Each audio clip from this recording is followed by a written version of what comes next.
in the teens, probably about 10 years ago, we started looking at doing focus groups in our community to take a look at what people saw as priorities for the Sustainable Development Goals. And we ran a series of focus groups over the course of a year with different parts of the community, and then summarize those things into our top priorities in order that the goals and concepts came, and shared those with our national office, who in turn then shared that with the international office. So I'm proud to say that we had a place and a role in portraying these goals. So tonight, the goal around peace, justice, and serving institutions, strong institutions, is one of those goals that we're gonna hear about through our speaker today. Although it's not directly tied, it does fit under that particular goal. So I'm pleased to be able to share with you that our speaker tonight, Dr. Raymund Narag, is from the Philippines himself, and he studies the penal system in a developing country such as Philippines. And there are lessons that we can learn from that system as part of it. So he is going to share with us his perspective. He has a very interesting history in being wrongfully imprisoned for 7 years in the Philippines himself. He came here as a Fulbright Scholar, and he joined SIU's Criminology and Criminal Justice faculty in 2012. So this program, I think, will be very interesting and very enlightening, and I welcome Dr. Narang. Please help me welcome him.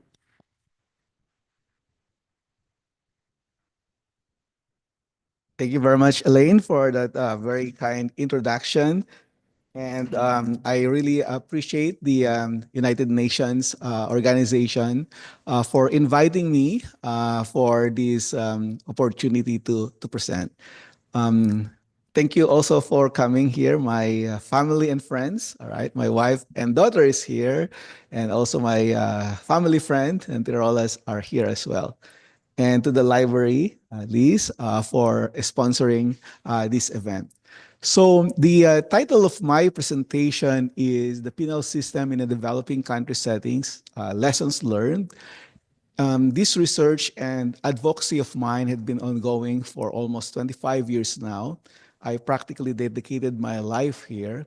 And hopefully the things that comes out here could also be reflected upon by American audiences. Because I do believe that while the things that I learned in America are the things that I'm teaching in the Philippines, things that I learned in the Philippines could also be utilized here in the United States and other developing countries. Okay, so first slide, please. So the things that I'm going to do for today's presentation is I'm going to discuss the current structure of the Philippine correctional and criminal justice conditions. And also, I'm going to provide the output of my research, where I try to understand this using some theoretical and empirical evidence. But also, before doing that, as mentioned by Elaine a while ago, I have a very profound, colorful history. And this becomes part of my research methodology, right? We call it in social science autoethnography. So I'll probably start with that. So way back in my younger life, I was accused of a crime I did not commit. I was 20 years old then. My daughter is 18 years old now. So I was almost at the same age as her. I was about to graduate from college, University of the Philippines, which is like the premier university in the Philippines. And then there was this incident where a group of students were having lunch and they were attacked suddenly by another group of students. We call them fraternities. This is very similar institution in American academies, but in the Philippines, they are sort of more tribalistic and they became violent. And they attacked this group of students. Many of them were able to run, but someone was beaten very badly. But the attackers were wearing masks. And so they were not able to identify who the attackers were. But then when they went to the police, they changed their testimony and they say that while they are being attacked, they were parrying the blows. And while they are parrying the blows, the mask fell off.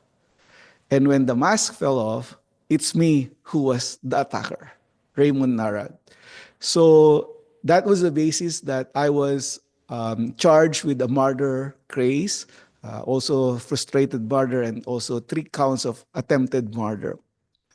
And I was prosecuted, and then I was in this jail, Quezon City Jail, which happened to be the most congested jail facility during that time. It was designed for 700 people, but during the time, it's around 3,000 inmates being in place there. So I was a victim of false accusation from the very beginning. I was a victim of police deviance, police wrongful use of their investigating techniques, right? But aside from that, I also became a victim of prolonged pretrial detention. So I was there only as a pretrial detainee, but because of changes in the judge, there was a change in judge 3 times, and hearing of postponements, and then hearings are piecemeal. You might have a hearing this month, the next hearing will be 2 months after. And it gets postponed because there's no witness, there's lack of coordination between the judge and the jail that brings you there, etc.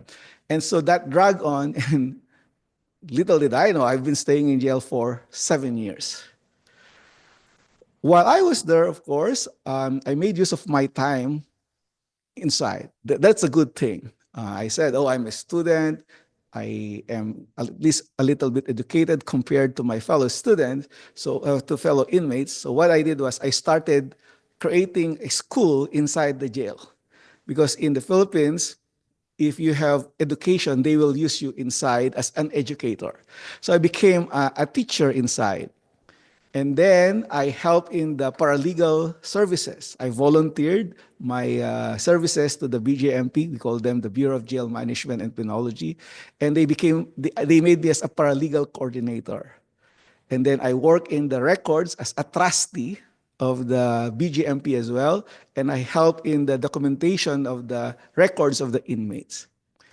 And because of that, after my 4 years of incarceration, they elected me as the inmate leader. So out of 3,000 inmates in that jail facility, I became the recognized inmate leader. So the warden would always call me during meetings. Trial. How are we going to feed these inmates? How are we going to settle their disputes among the gangs? How are we going to address problems when there's no electricity? And so I was only 24 years old during the time, but it gave me a very, ringside view of what's happening in the jail management. And so I wrote all my experiences in my journal during the time, and I said that if ever I will get released, I'm going to share this to other people who do care to listen. So I became very active inside even while I was an inmate, right? And eventually, after 7 years, 6 years, 9 months, and 4 days to be exact, I was acquitted. I was found innocent by the regional trial court. Of course, I'm really not in that scene of the crime anyway. And so when I got released, the first thing that I did was I wrote a book about my jail experience. So it's entitled Freedom and Death Inside the Jail Facility, right? And I documented everything that I see. I documented why gangs proliferate, why there are drugs and contrabands inside, why would riots happen. And that book became one of the basis for the action program for judicial reforms that was initiated by the Supreme Court. That was 2 years after I got released. And it was funded by the United Nations Development Program. And the Chief Justice of the Supreme Court during the time wrote the foreword in the book, and he said, this book is an eye-opener. And the Supreme Court utilized me to generate resources for their reforms. So I'm their spokesman. Hey, Raymond, speak about your prison experience in front of the United States Department of State because they are the ones funding the USAID. And that's where I met one of the consular affairs at U.S. Department of State, who happens to be the chair of the Fulbright program in the Philippines as well. We call it the Philippine American Educational Foundation. His name was Robert Post. And he said, Raymond, are you interested in criminal justice studies? Yeah, yes, sure. Why? Well, in America, we have criminal justice programs there. Why don't you go in America and study criminal justice? Really? Because in the Philippines, we do not have criminal justice degree over there. And so I look around and then I look at Fulbright. Wow, this is a very prestigious scholarship. And so I was invited, I applied, that was in 2005. And then I was sent here in the United States. So 3 years after I got released, I'm here already in the United States as a scholar of the Philippine government going to the United States. And so I went at Michigan State for my master's and then completed it. And then Michigan State offered me another scholarship for my PhD, completed it after 5 years. And then after that, I came to Carbondale, where we fell in love with the place and where my daughters practically grew up. So we've been here since 2012. And ever since I moved here, I've been continuing my research on the Philippine criminal justice system, and Asian criminal justice system, and so on and so forth. And what I do is the things that I learned in America about the theory of criminal behavior or the theory of criminal justice administration and the best practices that we do here in the United States, that's what I share back home in the Philippines. And so I continue to teach them there. I continue to mentor them. So every Monday, for example, I teach the parole and probation agency. And also, I teach the jail officers, the prison officers. In fact, I've gotten full circle. The wardens who used to guard me when I was an inmate are usually the participants in my training, right? And they said, oh, Raymond, it's very fortuitous because what you learn plus what you experience are the things that we really much appreciate when you do these trainings for us. And so since 2012, 2014, 2017, and 18, I've been trying to do this advocacy work. And I've seen that many of the same problems that we experienced when I was a pretrial detainee are still the same problems that we experience up until now. And that's what I'm going to share in my presentation for today, right? So that's the long story of how I come at this place. All right. So first, in the Philippines, I would characterize that we have two major problems. One is the congestion in our jail facilities. If you look at the latest standings, we are one of the top three most congested prison facility. In the 2016-2020, during the time of President Duterte, if you have heard of him, we shoot to be the first. So our average right now is 350%, right? So that's a cell designed for 10 people, there will be 35 people into it, right? Or a for 100 people, there will be 350 people. But that's only the average. If you look at the extremes, there will be 1,000 congestion rate. So next week, I'll be in Pasay City Jail, where the congestion rate is almost 2,000%. A cell designed for 200, there's 2,000 people in it. So it's very, very over congested. And we have one of the biggest mega prison in the entire world, right? Which is the New Bilibid prison. It has 29,000, we call them PDLs, persons deprived of liberty.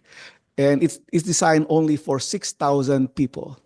So if that happens in America, that's already a big problem because in America, jails should be less than 1,000 prison population, right? Because it's unmanageable if it's more than that. That's why they call it the mega prison.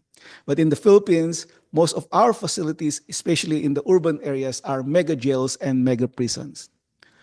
aside from the overcrowding, and which is a very interrelated problem, is the slow disposition of cases. So on average, if your case is non-bailable, meaning to say you are not allowed by law to post bail because of a serious offense, you stay in trial during the disposition period for an average of 3 years, 3.2 years. But sometimes, in the extreme case, there will be inmates who will be in detention for 20 years or more, undergoing trial. So I documented this case. He was eventually acquitted after staying in detention for 24 years. No compensation whatsoever. So that's happened to me. I stayed in jail for 6 years, 9 months, and 4 days without being convicted. And when I was acquitted, I was not compensated because the Supreme Court in the Philippines says that, well, it's just an unfortunate event, but since you are charged by a prosecutor, there's a presumption of regularity in that they did not do it because they just want to simply put you in jail, but because there's an accusation level against you. So again, that's one of the major problems. All right. So now one of the things that I try to do first is to convince our government that because of congestion and pretrial detention, that this is harmful to the community. Because for them, it's okay. You know, these are inmates anyway. These are criminals. These are offenders. Let them suffer. But they do not know that, no, it has created other problems as well. So, for example, for the inmates, I would tell them that they are in poor living conditions, right? Even our own Commission on Human Rights declared that our prison facilities are unfit for human habitation, right? And so there should be a continuous push to look at into these areas. So health outcomes. So many people die in custody. So the average number of people dying is 4 times then compared to the general prison population. Of course, it leads to transmissions of diseases. It reduces to reduce programs. It reduces to violence because inmates there are restless. They stay there 24 hours a day without any activities, and they end up fighting against each other. And eventually, it leads to recidivism. So people go out, come back, go out, come back. So our jails and prisons become what we call schools of crime, where first-time low-risk offenders will be hardened while they are inside. And that happened to me and my co-accused because there were many of us. We are not drug users when we came in. Some of us became drug dependents, drug addicts, because drugs is as very rampant inside the facility as in the outside because of all these problems that we encountered. Okay, next.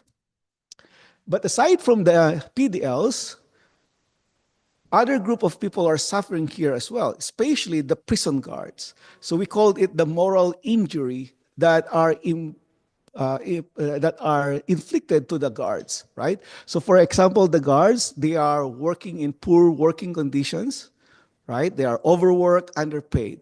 Ideally, there should be one jail officer for 7 inmates. In America, it's 1:3. In other countries, in Japan, it's 1:1. In Scandinavian countries, it's 3:1.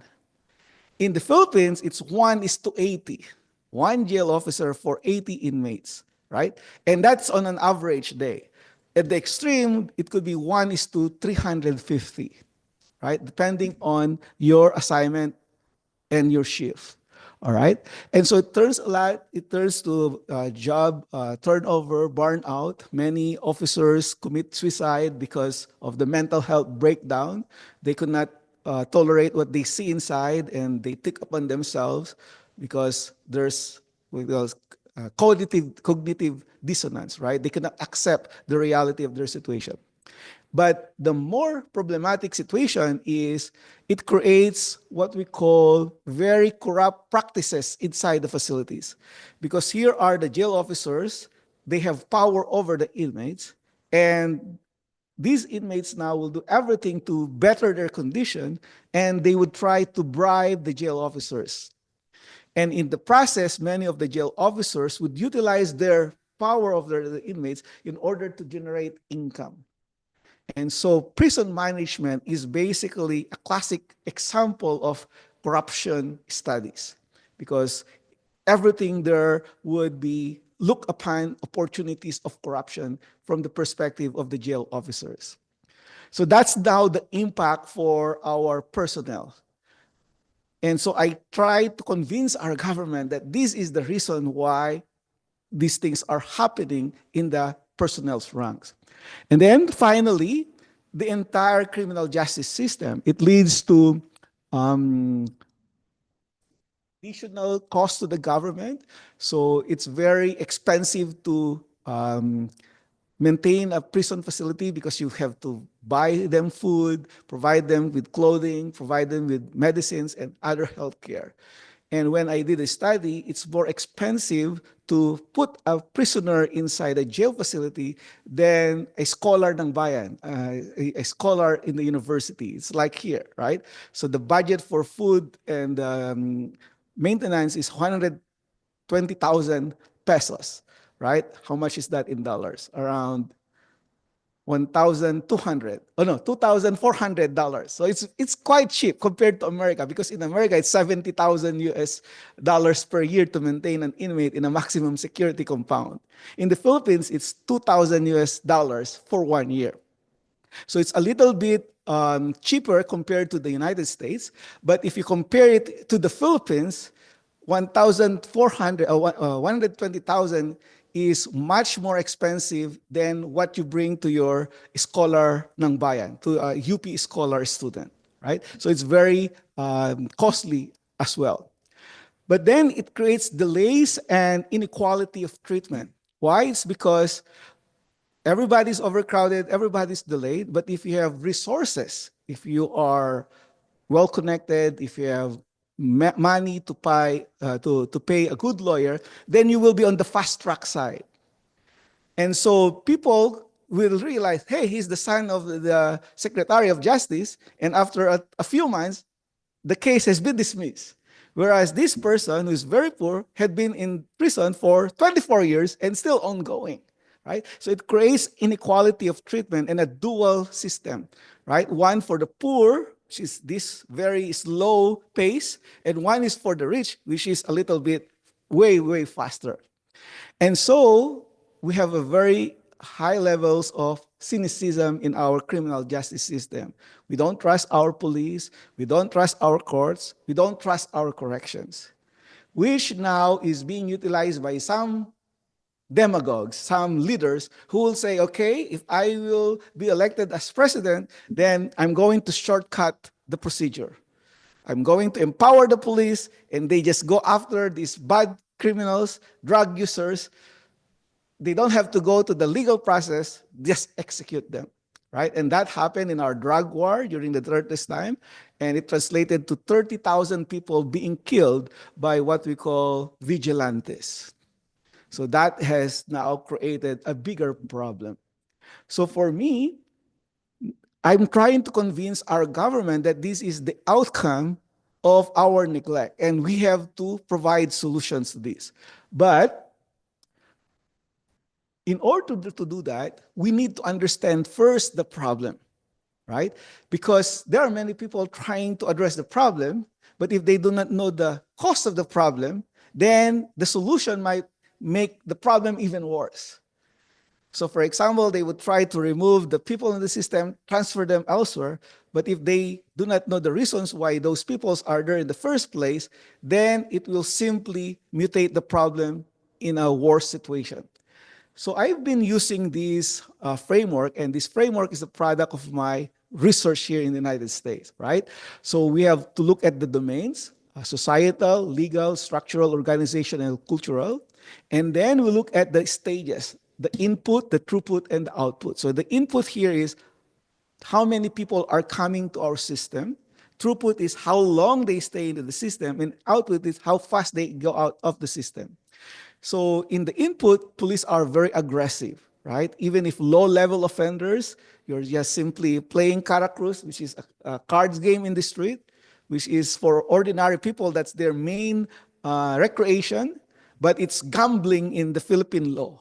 And then they throw you into prison, and they stay there for 6 years just for gambling in the streets. And then eventually you will be acquitted because you plead guilty. And then the judge said, okay, you could be released because you have already served your sentence. All right. So if your police is very aggressive and then the courts are very slow in the disposition of cases, and then we don't have alternatives for incarceration, then that's when all the problems comes in. Okay. So this is the approach that I've utilized, and what I'm going to look at today is the domains. So the domains is like this. So the societal values of the Philippine society affects the laws that we are implementing, and the values and laws affects the organization. And in the organization of our penal facility, I use the structural, organizational, and cultural lens. So the structure will be the facilities, resources, and personnel. Organizational is how you run the facility, and then the culture within the facility, right? Because prisons are communities and prisons are societies on themselves. And so it creates a cultural setup inside those prisons. And now this is the outcomes. It affects different outcomes. So outcomes would be, for example, why would drug trade be very, very popular in Philippine jails? Why would there be riots? Why would there be the gang formations, etc.? So many people struggle, and this is the one that they try to give solution to. They would kill the drug, they would kill the drug users, but they don't look at these reasons why they are there in the very first place. And so even if you remove the people here, it will simply mutate. It will simply create a new level of a problem. And so this is my struggle as well, because it's more about trying to understand it effectively. And so I've been presenting this to the Department of Justice. I presented this to the Philippine Congress. I even showed this framework to the Philippine president. I went to Malacanang and have a one-on-one discussion with him that this is the way that we should approach the problem. Okay, so this is how I look at it. So here it has some semblance with what's happening in America, right? In America right now, we have this pendulum swing all the ways, right? We have sometimes progressive ideas, sometimes we have very conservative ideas. Now we are on the stage that the emphasis is on crime control, law and order, public safety, which is understandable because of the effects of crime, right? So there's a high level of fear of crime, which leads to what we call in criminal justice penal populism, where public clamor for harsher, longer sentences, and political actors who run for office would be on this agenda. Hey, I'm running for mayor. I'm on crime control. Please vote for me. I'm running for president, right? And so people elect these individuals who would promise that they would eliminate crime control. So that's in the Philippines as well. And the idea is you use detention as the first resort, right? No more probation, no more parole, just put them in prisons, right? No more catch and release, for example. All right, so it's both retributive, deterrent, and incapacitation philosophy of punishment. So we have conducted research to measure the Filipino values on that. And from the 80s, 90s, 2000s, and 2020s, it has become more punitive in the long term. And they are more willing to elect leaders who would deliver by killing or by eliminating these offenders.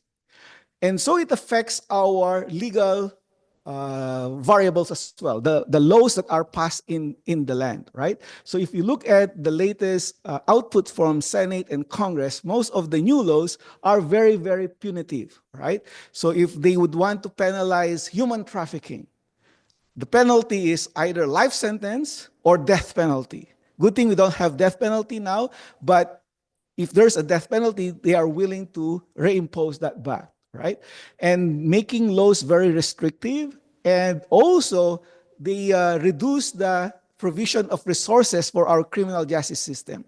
So I would advise our Bucor director, our Bureau of Corrections director, that we would solicit money from Congress for budget for our programs, budget for construction of facilities in the jail and prisons, and they would always cut it back because it's not a priority, right? Let them suffer. So that's the societal and legal variables. So that's more outside, and now it affects what's happening inside our facilities. So structural conditions. So again, inadequate facilities, personnel quality and quantity is compromised, inadequate budget for operational resources like food, clothing, medicines, and other basic necessities, right? And so many people get sick, they are not cured. Unlike here in the United States, it's a medical right, right? So at least inmates here are taken care of. In the Philippines, we don't have that luxury. And again, the creation of these mega prisons where there will be very high populations in a very crowded facilities.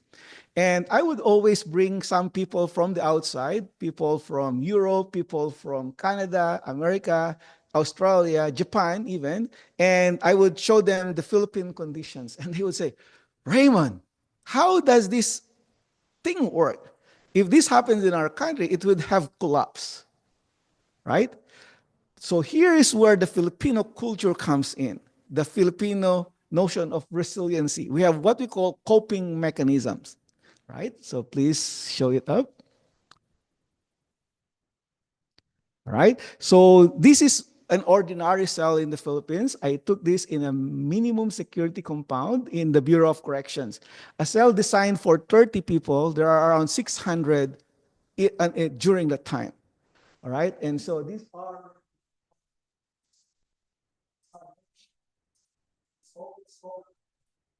so one person who will supervise this cell. Right? So how would this be maintained, this be managed peacefully and efficiently? So that's the question. And if outsiders would come with their Western background, they would say this will collapse. There will be riots, there will be violence all the time. All right, so our coping mechanism in the Philippines is this. So because of lack of facilities and space, we have created our own mechanisms. So we have the kubol system, where inmates would now construct their own cubicles. We have their talipapa, basketball, tennis courts. So inmates could bring their resources from the outside and construct resources in the inside. So we have practically privatized our own prison space, right? Personnel. So because of lack of personnel, we have deputized what we call the mayor system. So in a cell of 100, there will be a mayor, a vice mayor, a bastonero, a culturero. So I was one of them when I was an inmate. I became one of the mayors of the cell. And we have custodial functions. We mediate the conflicts among our fellow inmates. We have rehabilitation functions. We teach other inmates. And we have clerical functions. We can become part of the office aide. We become part of the trustee of the record section. And so that's what the coping mechanism of the jail as well. We call it shared governance. So that's our model of shared governance. And now we use all these resources. We call them the VIP, very important preso, prisoner. If you have money from the outside, you utilize it to support other inmates, right? In terms of food, clothing, and shelter, right? And this now becomes part of the contraband. In America, if you bring food inside the facility, that's not allowed. If you bring your own clothes, that's not allowed. If you bring your own medicine, that's not allowed. Those are all contrabands. If you do that in the Philippines, it will collapse, right? And so you allow these contrabands. So inmates practically bring their own food through their visitors. Now, the problem is you don't have visitor and you don't have resources. Then you will be dependent on an inmate who has a visitor. So they will pair you with each other. A visited inmate versus a non-visited inmate, they become part of what we call a rancho, a grouping. So everybody will survive from the meager resources from the outside. And so in the Philippines, jails, the way they manage it is there's a formal rule and there's an informal rule. So the formal rule, for example, says no inmate shall exercise supervision over other inmates. No mayores system, no VIP system. That's the formal rule. But the informal rule, they allow the mayores, they allow the VIP. All right? And both rules are in place. All right? So it leads now to dual set of rules, of roles, and there's lack of clarity on when to implement it. And so it becomes a discretionary function of the jail and prison officer when to use the rule. And it's always based on the context. So they code switch, right? So they use the formal rule or they could use the informal rule, depending on the context. And I'll give example of that in a while. Next. So for example, this is a cell, all right? So there's in a cell as big as this, there will be around, say, 200 inmates here. So there will be a mayor, a vice mayor, a bastonero. Bastonero is the one who handles the baston. Baston is the paddle, right? So that's for disciplining inmates. So there are 83 inmates in this cell, for example, and the cell budget is 3,000 pesos. So they use that for medicines of sickly inmates, or if an inmate will get released and he has to go home, that's for his transportation. So if you're an inmate and you need resources, you don't go to the warden, you go to the mayor of the cell. And as you would see, there are VIPs and there are buyoneros. The buyoneros are those without visitors. So VIPs are the ones contributing to the cell funds. So this is very unique in all facilities that I've visited. I've never seen a cell in the Philippines, a jail in the Philippines, without this setup. There's always this one. Though in the manual, it's not allowed. In reality, it becomes part of their prison management. Okay, next.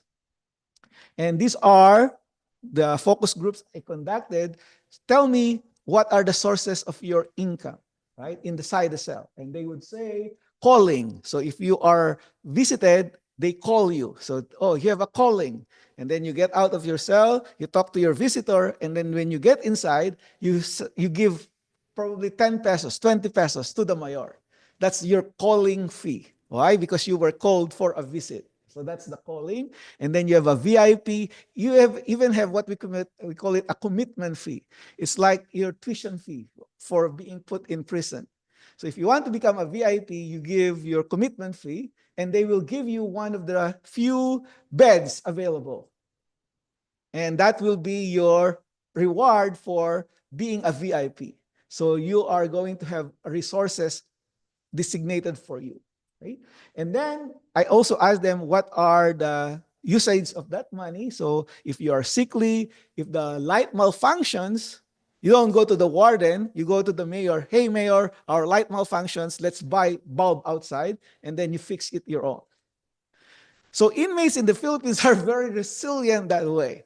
There's self-help, there's self-mechanism to improve themselves. They do not rely on the government that much.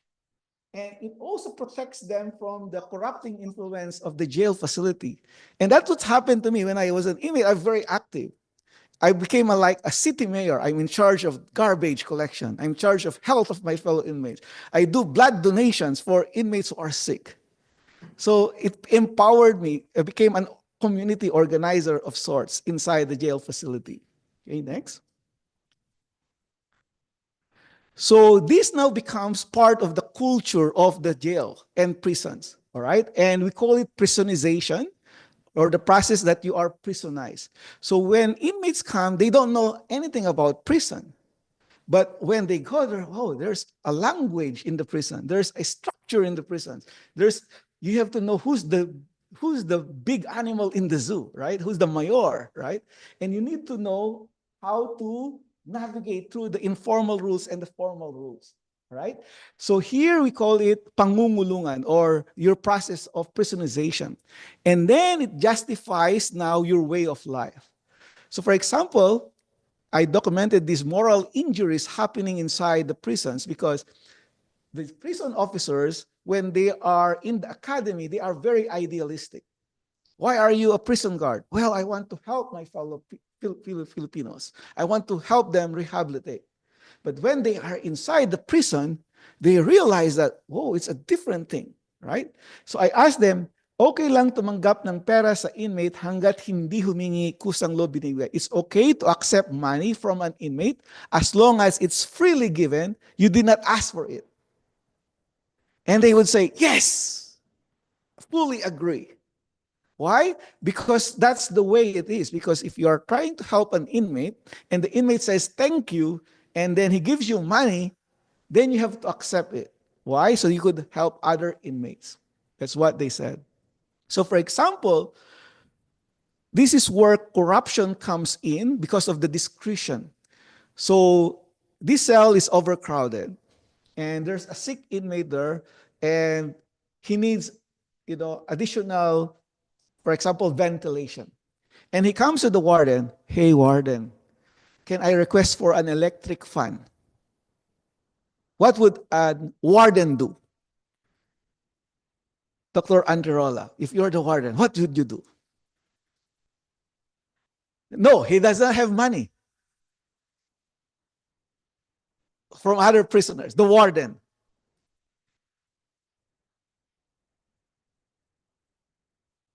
Precisely. What he will say, okay, do you have money? Yes, sir. All right, this is what you do. Donate 3 electric fans. One for you, one for me, and one for all the other inmates. Everybody happy, right? You have your electric fan. I have my, because I'm also suffering because my cell is, my work is also very, very bad, right? So if you have an electric fan, I should also have an electric fan. But so that other inmates will not complain and other prisoners will, other prison guards will not complain, you donate 2 extra electric fan, one for the other inmates and one for the other prison officers. So that's how they try to navigate through the system. But then, what if an inmate says, sir, he saw that inmate, right? I also want to have an electric fan. Right? So this inmate, look at his records. Oh, he has been complaining to the Commission on Human Rights, complaining about food, complaining about physical conditions. So you code switch this time. So a while ago, you used humanitarian consideration, right? But this time around, you used the formal rule and said, no, electric fan is not allowed. Why? Because it might be used for killing other inmates, the cord, right? So security. Or it could create inequality of treatment. Why do you have electric fan? Other inmates don't. And so that's the power of the jail guard now. They code switch from formal rule and informal rule. And if you have a reputation that you're a code switcher, people will know, and then they will patronize you even more. Oh, go to that warden because he's an informal person. And that's where the corruption comes, because you are not only asking money, but you are also asking other resources into the future. Right? Oh, hey, inmate, I allowed you to give your electric fine, right? That's last month. This time, give me more to the following month. And if the inmates don't give, then they will withdraw the electric fund. Because anytime they would say, the formal rule says electric funds are not allowed. So they keep the formal rule and informal rule in place together, and they drop the formal rule every time they can no longer extract resources from you.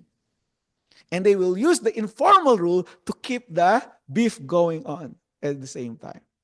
That makes sense? So that's why it's so hard to overcome the corruption, because this happens in the cell, but it's also replicated in the jail facility. So the warden now reports to the director, and the director works the same way, right? The director will also say, hey, you warden, give me money from the money you generated from the inmates. And if the warden gives the director, then the director will say, okay, keep your wardenship. But if not, then he will use the formal rule. Oh, you have been plagued with riots. I'm going to remove you now. And then the regional director will also be evaluated by the national director. And the national director, hey, regional director, why are your wardens there are playing around? But if the regional director gives money to the national director, then he will keep his place. But if not, then the national director will use formal rules to plug out the regional director. And that goes to the department. So the secretariat will now look at the bureau chief and so on and so forth. So it goes up onto the line, and it goes down the line as well. And the inmates will replicate the same power of the jail guards in their own level. So now I'm the mayores, I will also replicate that same power. Okay? So that's how it becomes part of our system. Next. So what I found is that not all inmates are part of it, but and some inmates also maximize the solution, right?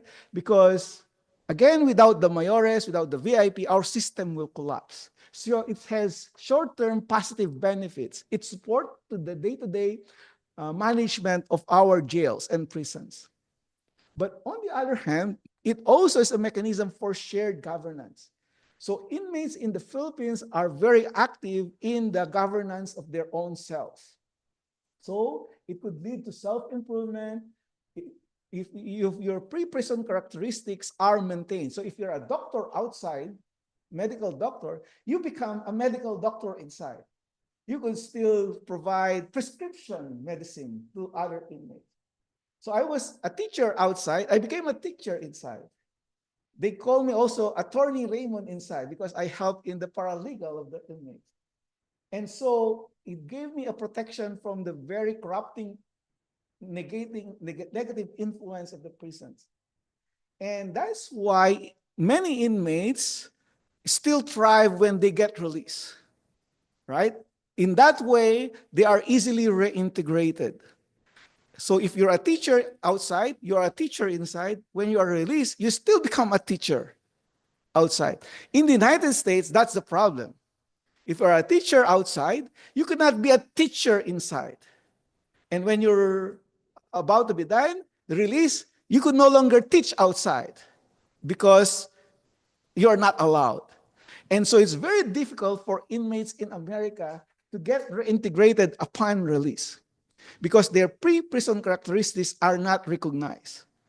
They are all equally dehumanized, all equally what we call this stripped of their identities.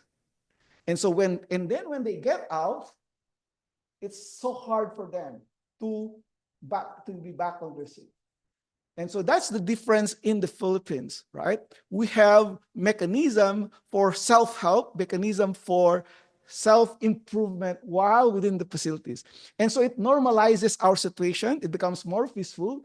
And for those who are not part of the political system that I will describe later, they have low recidivism rate. Recidivism rate in the Philippines is 30%. In America, it's 60%. That's still very bad in the Philippines of 30%, but at least here in the United States, it's really, really difficult on that regards, right? Having said that, next slide, please. It has also very negative bad outcomes like favoritism and inequality that I've mentioned earlier, corruption of authority. So it's very blurred boundaries. You don't know who's the inmate and the jail guard at the first instance. So when I was an inmate, I became very close to the warden. The warden made me his compadre. Compadre in the Philippines is like your godfather to your son's baptism. All right, so we are very close. So the relationship is no longer inmate to jail warden, but compadre. And so he would call me into the office. I would be able to use his computer, use his cell phone because we are compadres. But of course, I do not abuse his trust, and I use my skills and talents for jail management. But for other people, they could abuse the trust, and then there's where drug dealing facilitated by the inmate, protected by the warden. That could now happen. Riots and violence, human rights violations. So that's a problem. And then bizarre practices.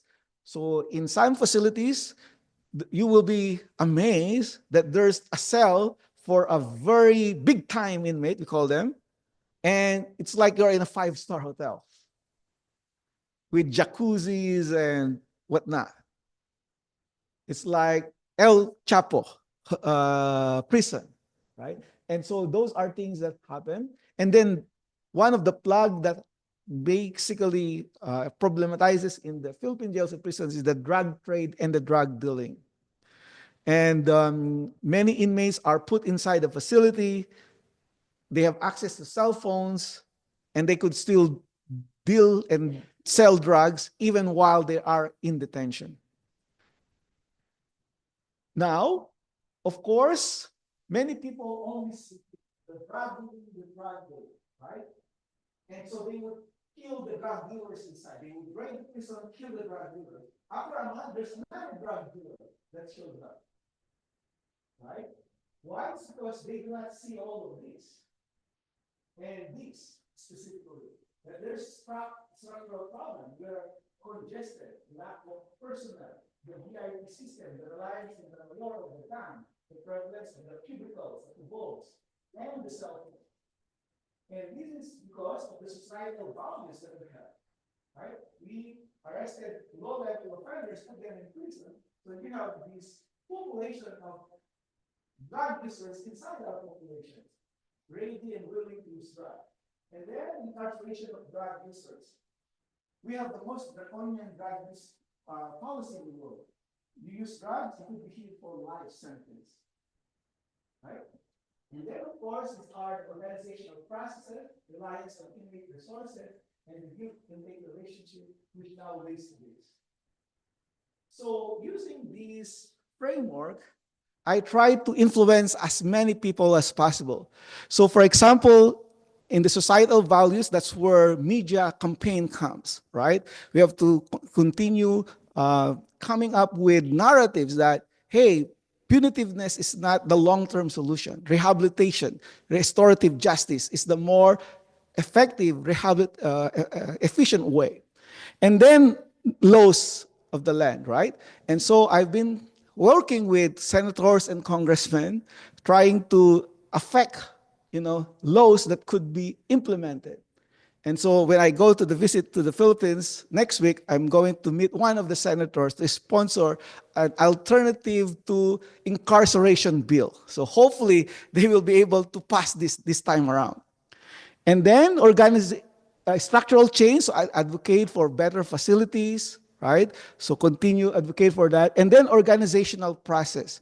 So I introduced to them what I learned in America, the principles of effective jail and prison management. So there should be risk assessment, there should be housing segregation, there should be programming, and there should be case management. And that's what I do. It's the organizational change. It's capacity building. And then the most difficult is the culture. Because the culture is so ingrained already. That's how they think. And they would say, Raymond, why would we follow human rights when these people are of no use anyway? Let's just kill them all.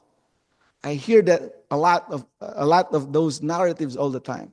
And so I have to basically sensitize them, right? Hey, the Filipino culture is about damayan, helping one another. We're a collective culture. We have to help each other. So those are the things that I try to introduce as my area of engagement in order to affect the drug trade problem inside our prisons. I've been doing this for 20 years, 25 years almost since I got released. It's get tiring sometimes, right? It's like I'm a sirang plaka, what do you call that? Broken record, but it's the promise I made before I got released. A promise that I said, Lord, release me, and I shall be your spokesperson for the forgotten and the downtrodden. So he released me, and so this is my panata. What do you call that? My prayer promise, my devotion.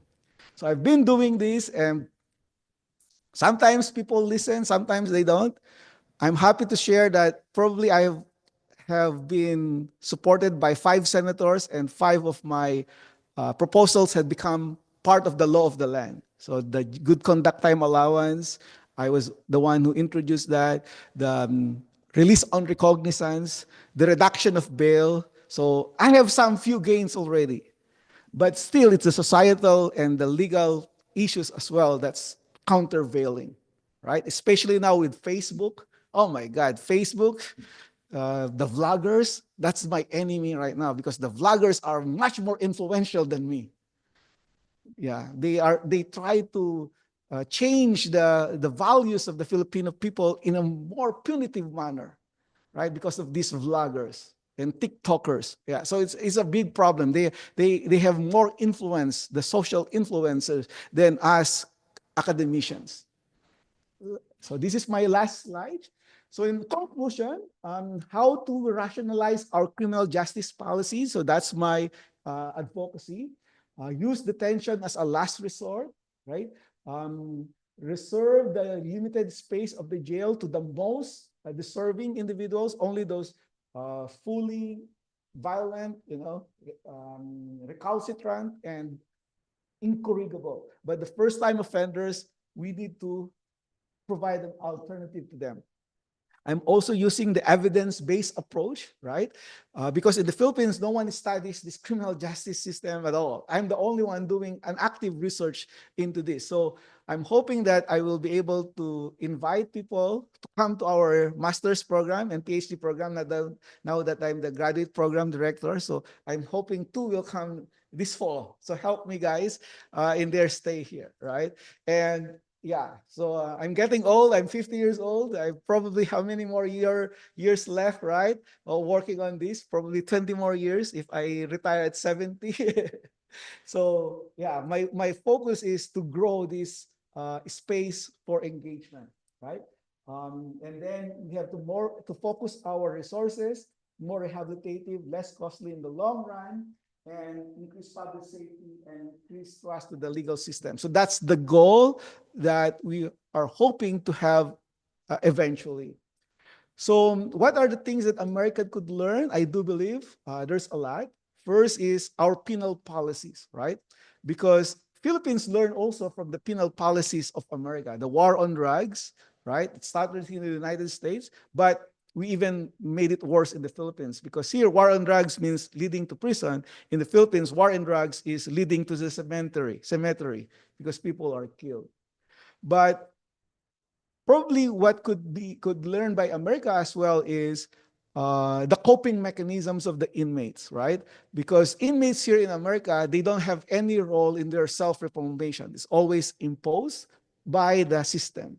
That's why they resist it. So there's an oppositional culture in America for their jail and prison relationships. So I've been advocating that probably if you give inmates space for self-reformation, then that could be the beginning of their successful reintegration to the society. So with that, I'm sorry I could have elongated. It's 6:30 already, 7:30, an hour. So thank you very much. And if you have questions from the Zoom group, I would love to get your questions as well.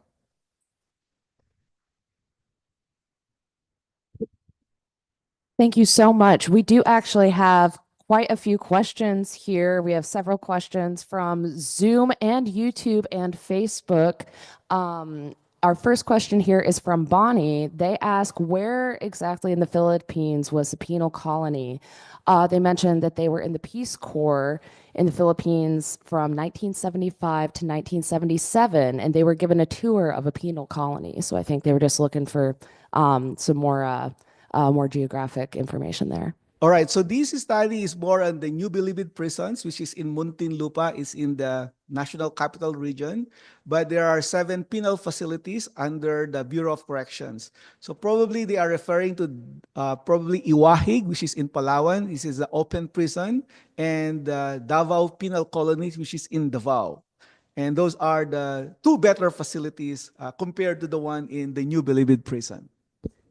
Thank you so much. And I do see that they are still in Zoom with us. So if that does not answer their question, I am sure that they will chime in. The next question that we have is from Gabriel. And they ask, with all the hardships you have experienced, what motivated you to persevere? Did you not feel overwhelmed at times? Were there moments when you considered giving up? If so, what kept you going? Okay, that's a very good one. Yeah, there's a couple of things that made me resilient inside. I would say my faith, all right? When I was inside, I was from the University of the Philippines, so I became a radicalized student. I became an activist, so I said, I'm agnostic. I don't believe in God. But when I was inside already, what happened was that there's a nun that came to me and he said, "Hey, Raymond, to whom God has given much, much is expected." I said, "What?" Of course, I don't know what that means. But then I came along and then I volunteered in her work. And then I realized, yeah, there must be a reason why I was in jail. And so I became very active in her ministry. And then I realized, oh, probably this is the reason why God put me in here, because I'm already, being very radicalized, becoming a terrorist almost during that time, a communist terrorist. And so when I was inside, oh, this could be the reason why I was inside, right? And so I became very active in teaching, etc. But one more thing also is my love life. My wife is here. So we were dating already during that time. But then I was put in jail and I said, okay, I don't want you to suffer. I will let you go. But if I'm going to be released, then I will come back to you. And she waited for me. And then the promise that she will wait for me kept me going as well inside the facilities, because she said to me, be a good boy. So I became a good boy inside. I did not become a gang member. I did not deal drugs, because I could have done those things and be corrupted. But when she instructed me, be a good boy, so I always maintain myself to be a good boy, because when I go out, I want to say, look at me, I was a good boy. That's it. And they made a love story about they made a movie about our love story in the Philippines. So that's All right, I'm gonna jump over some other people's questions here and ask a question myself. What is the title of that movie? Because we're gonna be putting that to. actually it's in Tagalog. It's called what do you call that? Greeting card. It's in the Maalaala Mo Kaya. It's a drama show. A drama show. Yeah. So yeah. Thank you. Thank Yeah. you so much. I actually have another follow-up here. This is also from Gabriel, asking if you could also please share your experience as part of the Preso program in the Philippines, PRESO. Oh yeah. Oh, is she Filipino? There's another part of this comment, which is hi, Sir Raymond. See you next Tuesday. Oh, okay. Yeah. So the Presa Foundation, yeah. So that's the organization I came up with, where we have this community bail bond program. So I was able to get a research grant, and I partnered with the Presa Foundation, and the Presa Foundation identifies low risk first time offenders who are too poor to post their own bail. So they are indigent.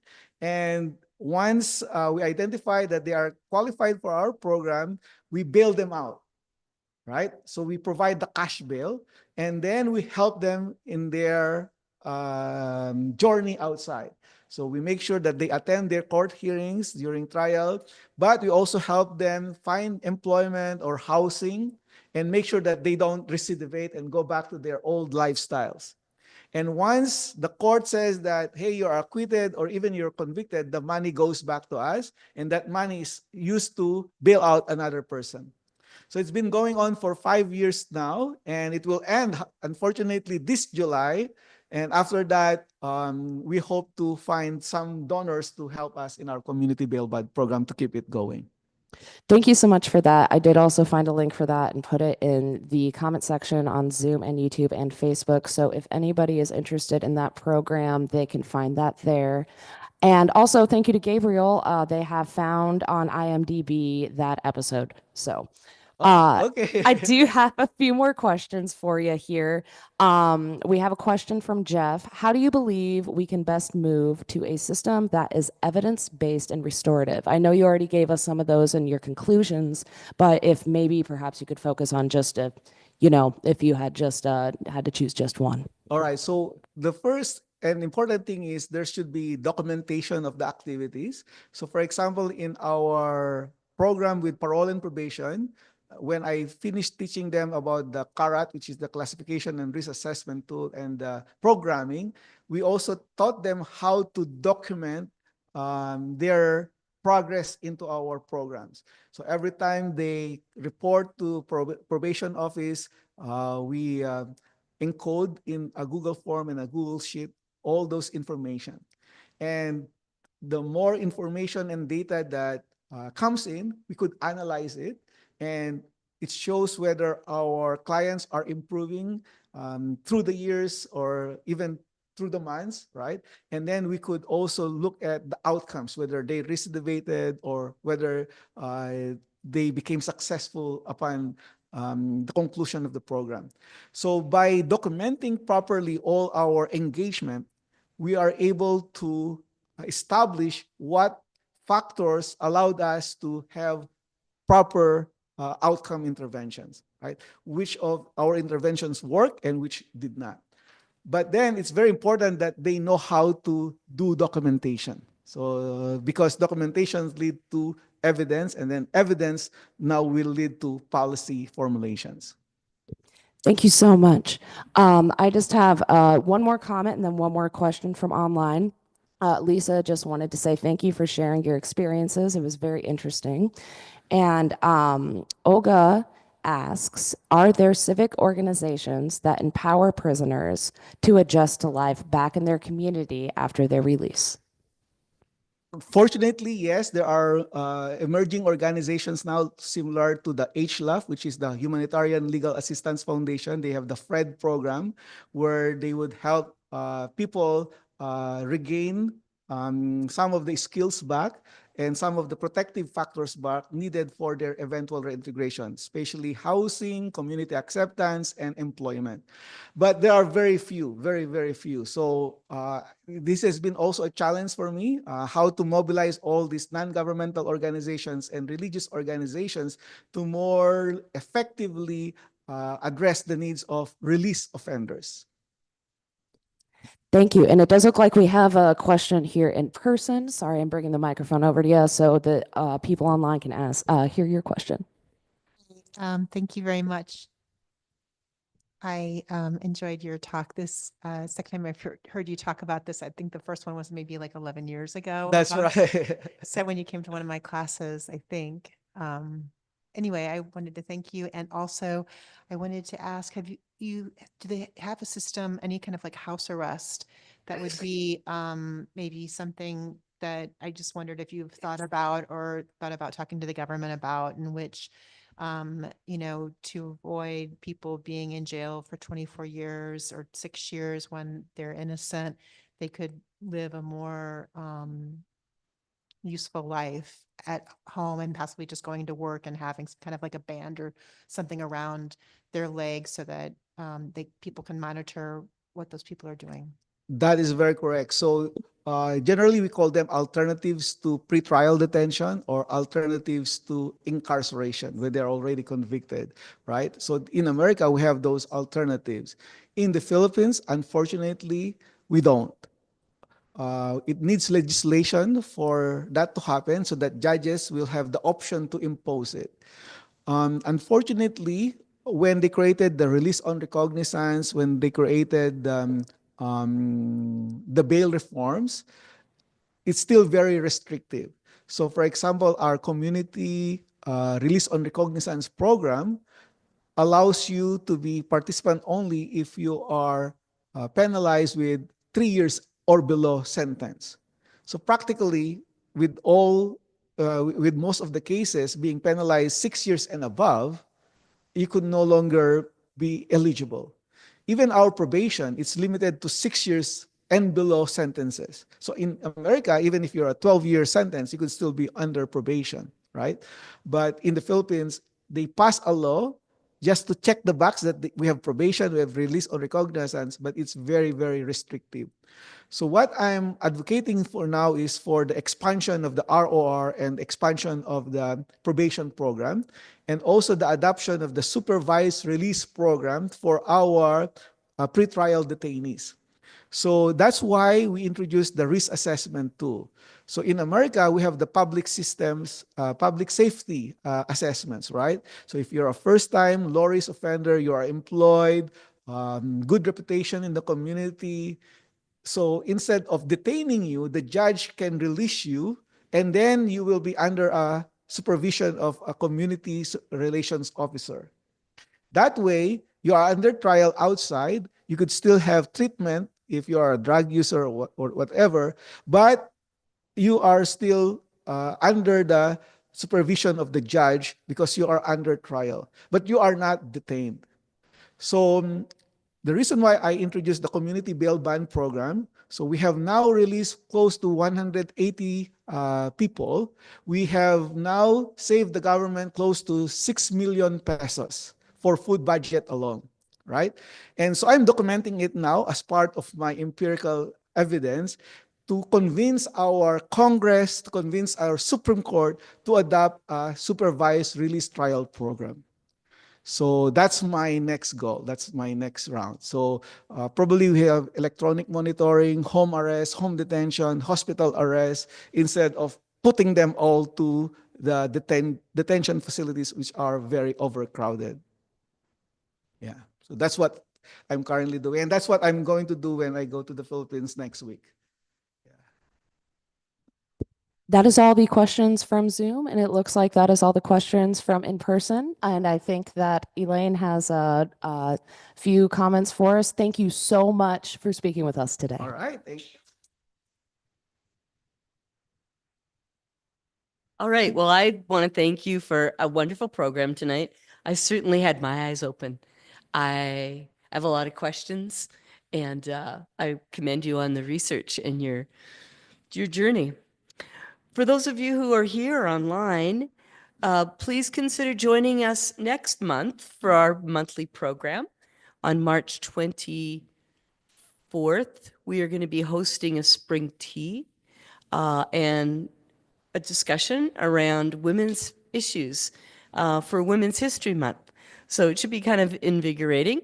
Check our Facebook post, but we will be at the Unitarian Church. Yeah, no, Presbyterian Church beside the funeral home. Okay. And then in April, look for flyers or information about World Day. We have a kind of exciting opportunity to merge with the sustainability office and sustainability programs on campus. So look for some of that information. I think that should be a really great program as well. So those are a few things that are coming up in the next couple months. And we would love you to join us, whether you're here or you're online or on Facebook or wherever. And I want to thank everybody once again for joining us tonight. And mostly thank you to our presenter, Dr. Narang. Thank you.